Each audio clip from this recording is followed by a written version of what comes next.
Et on termine notre émission avec Fenêtre sur l'emploi pour accueillir Rémi Mazzocchi. Bonjour Rémi, je suis très heureux de vous accueillir, directeur général de l'OPCO Santé. Et on va parler avec vous, alors notamment de la cartographie des métiers de la santé. D'abord, cartographie, ça veut dire que c'est une sorte de photo, une sorte d'arbre où on voit tous les métiers cartographiés. C'est quoi l'objectif de cartographier les métiers de la santé ? Alors bonjour, oui, alors l'objectif c'est de répondre à une attente de l'Observatoire de l'OPCO Santé, qui a été créé pour les branches du secteur sanitaire, social, médico-social, privé à but non lucratif, mais également l'hospitalisation privée.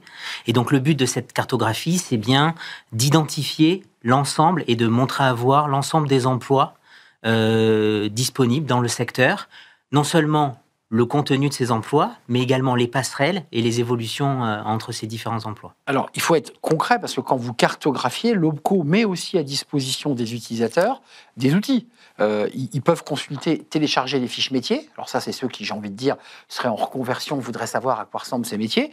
Et puis, analyser un CV via un outil de matching ou comparer un emploi d'origine à un emploi cible. Ce qui permet à ceux du métier, cette fois-ci, de pouvoir savoir où ils peuvent évoluer dans la grande famille du secteur santé. C'est bien ça l'objectif. C'est bien ça, c'est d'être interactif et de servir tous ceux qui s'intéressent, soit les fonctions RH, les DRH, soit les conseillers de France Travail, soit ceux qui aident à orienter en conseiller en évolution professionnelle, mais également les salariés ou les personnes qui sont intéressées par rejoindre le secteur. Et donc, on a vraiment voulu cet outil interactif pour pouvoir télécharger, se renseigner sur un emploi, mais aussi comparer les métiers, voire soumettre son CV pour voir la différence qu'il y a entre ses compétences et les compétences qu'il faudrait pour... Donc, j'y glisse mon CV, ça me permet de savoir si je peux accéder à ce poste, ou si j'ai besoin, j'imagine, faire des formations complémentaires pour accéder au poste que je vise. C'est ça l'objectif. Exactement, c'est ça aussi l'objectif.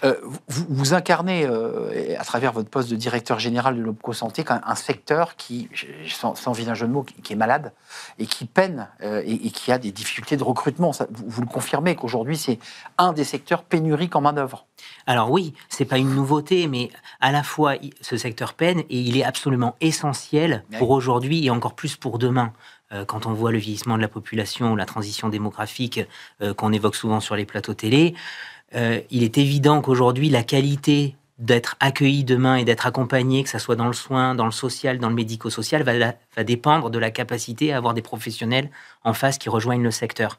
Or, il y a des dizaines de milliers d'emplois non pourvus encore aujourd'hui, et le besoin va continuer à augmenter. Donc, il est très important de travailler à faire venir vers notre secteur et à permettre les évolutions en son sein. On entend maintenir les emplois, parce que c'est aussi un objectif de votre cartographie, c'est maintenir les salariés dans leur emploi et puis faire venir de nouveaux profils. C'est quoi ? C'est des seniors, c'est des personnes en reconversion, c'est des jeunes qui sortent d'école ? C'est quel profil ? Ou c'est les trois en même temps, peut-être ? C'est tout, c'est les trois en même temps. Il n'y a pas ça s'adresse pas à une typologie de public qu'un autre. Ça n'a pas une vocation de promotion. C'est une vocation de lisibilité, de montrer à voir les spécificités du secteur en termes d'emploi sur des métiers du soin, mais aussi des fonctions support, parce que dans les établissements.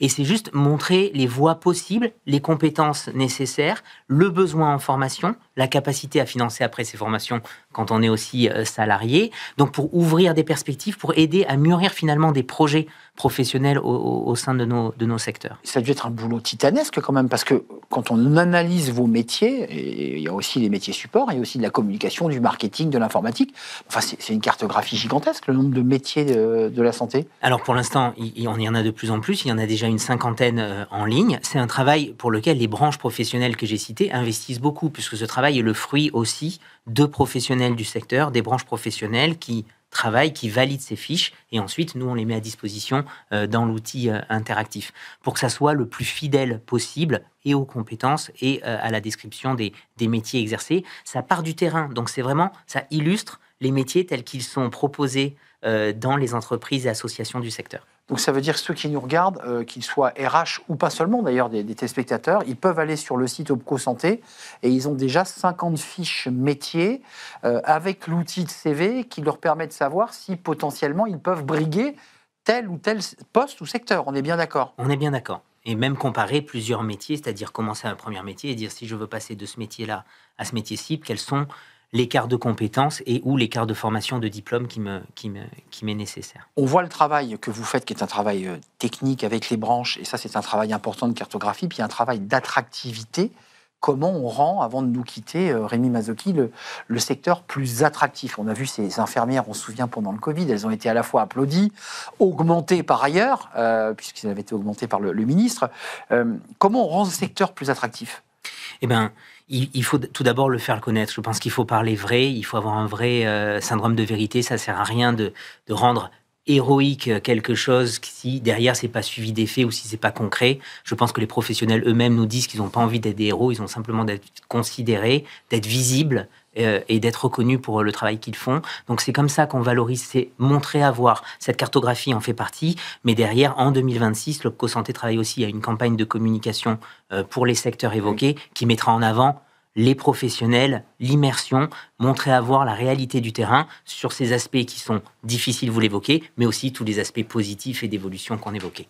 Désinvisibiliser, montrer aussi la beauté de ces métiers, qui sont parfois des métiers difficiles, mais qui sont dans l'humain, qui sont dans la chair. Merci Rémi Mazzocchi d'être venu nous rendre visite, nous éclairer sur ces beaux métiers et sur ces recrutements potentiels. Allez sur le site de l'Opco Santé, cartographie, 50 métiers, il y en aura encore plus au fil des mois, parce qu'évidemment la cartographie se nourrit de nouveaux métiers, puis posez votre CV. Merci à vous, merci de nous avoir rendu visite, merci à vous, merci à toute l'équipe, merci à Paul au son, merci à Charles à la réalisation, et merci évidemment à Nicolas Juchat qui m'accompagne depuis des années dans cette émission passionnante. Merci à vous, merci pour votre fidélité, je vous dis à très bientôt, bye bye.